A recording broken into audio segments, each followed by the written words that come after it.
Now available in paperback and Kindle Unlimited, The Man Crisis. Learn why so many men are struggling to find their way in an increasingly gynocentric world in The Man Crisis. Get your copy of The Man Crisis in paperback and Kindle Unlimited today. Last Saturday, there was another one of these mass shootings in Odessa, Texas, and 7 people lost their lives and 22 people were injured as a result. And when I take a critical examination of this mass shooting, which transpired in Odessa, Texas, it fits right in line with the pattern and profile I talk about in my book, The Man Crisis. And in this shooting, Seth Ator, a 36-year-old man, decided to go on a mass shooting spree after he was stopped by the police.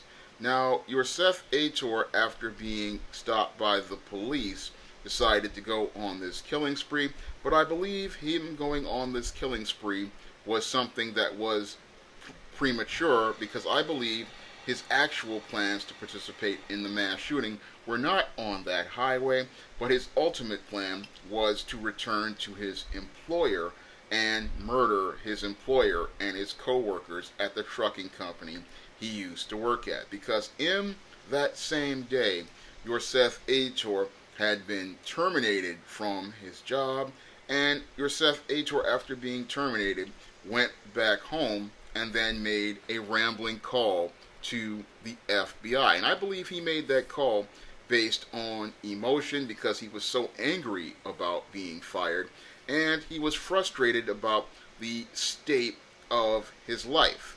And because he was frustrated about the state of his life, this is what led to him, I believe, being motivated to go out here and participate in the mass shooting he planned to do at that trucking company he worked at. However, because he failed to signal a turn on the highway, the police department stopped him, and that's when he decided to go open fire on the troopers, because he knew that if the troopers found his weapon in a search of the vehicle, then he would wind up getting arrested again, because your Seth Ator had a police record from several other incidents, and him having a firearm that he was not licensed to carry, this would lead to him winding up with a felony on his record.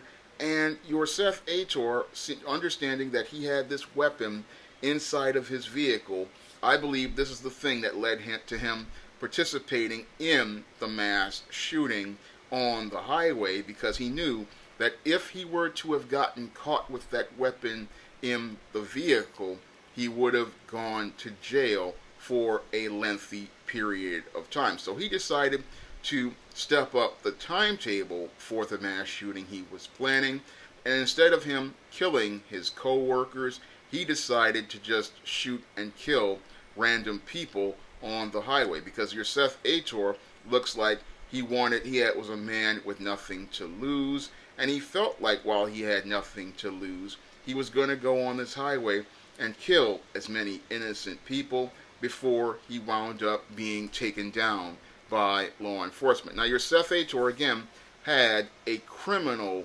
record and had tried to buy a gun before, but did not pass through the background check. However, he managed to obtain this gun somewhere, somehow, which again shows us that gun control laws have no effect when it comes down to these mass shooters. Whether they get their guns legally or illegally, these men are going to find a way to get the weapons they want to use to participate in their acts of terror on people. And what drives these men to participate in these acts of terror is the fact that these men are extremely angry, are extremely frustrated, and the fact that life is not going the way that it's supposed to go. Now, your President Trump, in his statements about this case, wanted to talk about how it relates to mental health, but this has nothing to do with mental health. when it comes down to these mass shooters, many of these men are perfectly sane. Unfortunately, they were not raised with any sort of coping skills or male survival skills. And because these men are not raised with coping skills and survival skills, they cannot navigate a course in the world. And because these men cannot navigate a course in the world, they don't know how to deal with lots of hard things. Now, your Seth Ator, it seems like this man, he was used to the smooth world. He was not used to going out here and dealing with hard challenges, because after high school, this man seemed to just fall completely apart. And everything that looks like he wanted to go and have this smooth world, this world that some would say is of white privilege, and believes that he's supposed to have certain things, but life didn't go that way for your Seth Ator. And I believe this man, who had already had run-ins with the law, was on the edge. He was hanging on by a thread. And this was a man who was living not in a house, but he was living in a shack on some property that he bought. And he was, I believe, struggling to eke out a living. And when he saw that the little existence that he had was going to end, this is what led to this very angry man simmering and boiling, because he was already on a long spiral going down, and now that he was on that long downward spiral, this is what led to him exploding in this rage and realizing that he had nothing to lose, because once those troopers stopped him on that highway, he realized that he was going to go to prison for a good long time, because having an illegal firearm inside of your vehicle, this right here is something that once you get caught with possession of a weapon, you're going to go to jail for a long time. So your Seth Ator, who already lost his job, he was looking at it and saying that he had nothing to lose. And a lot of beta males, when they feel like they have nothing to lose, what they want to do is destroy the world around them. So this man went on a rampage where he was just shooting outside of his car, and then eventually, after he found that the police were on his trail, he then hijacked a postal service van, murdered the mail carrier, and then shot at people from that minivan.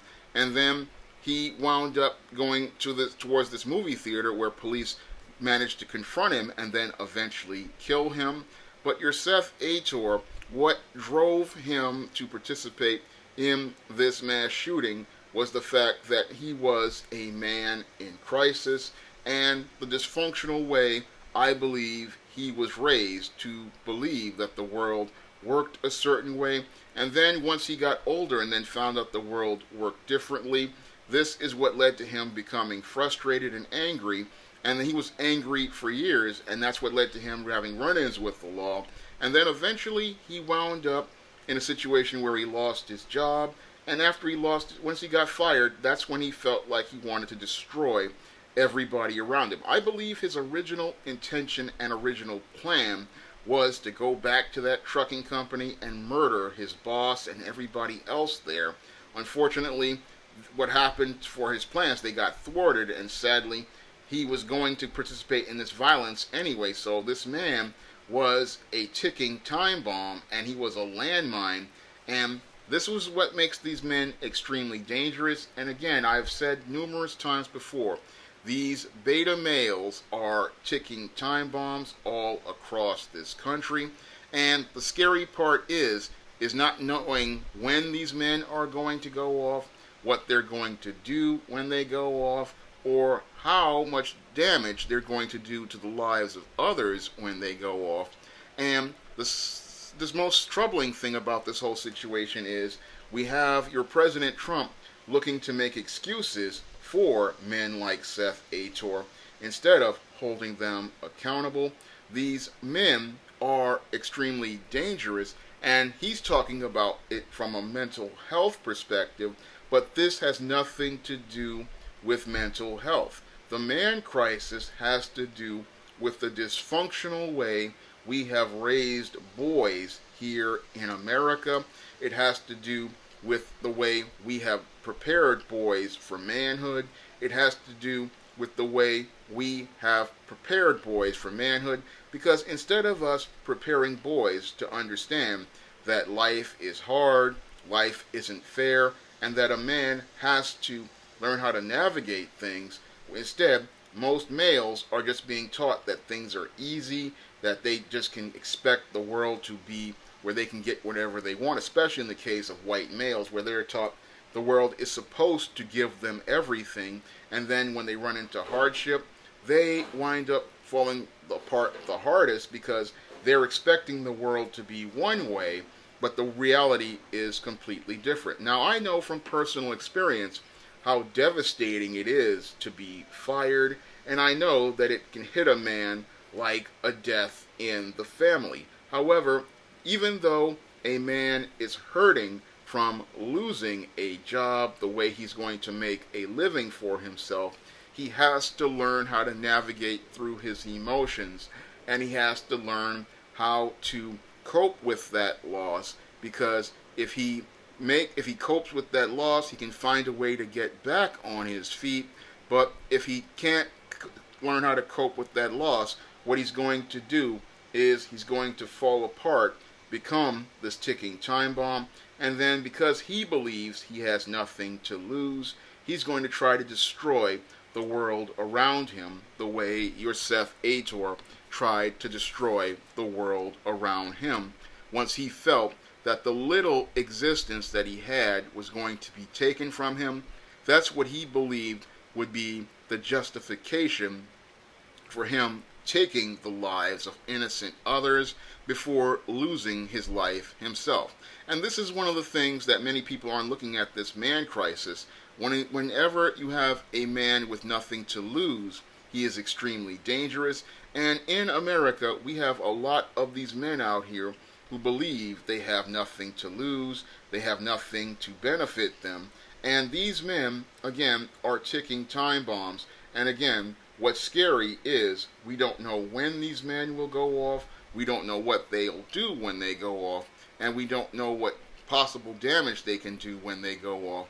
And it seems like our government refuses to acknowledge the man crisis going on here, because for your President Trump to sit there and talk about this is a mental illness problem, this is not a mental illness problem. These men know what they are doing. These men are of sound mind. And what we need is a solution that deals with this from the perspective of overall investing in men and making efforts to deal with the false narratives of white supremacy that many of these men subscribe to, and deal with the family structure so that we can find a way to invest and show value in men and show value in fathers, because we need to focus on developing men and developing healthy masculine traits, and that's something we're not doing, and that's why we're going to see far more mass shootings, sadly, in the future.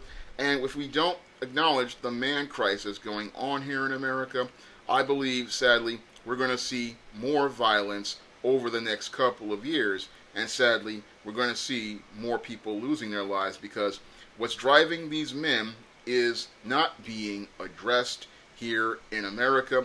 Instead, we keep sweeping it under the rug, and until we acknowledge this man crisis going on here in America, we're not going to see any sort of end to the violence going on here as related to these mass shootings and other random acts in the spectrum of violent behaviors these beta males participate in.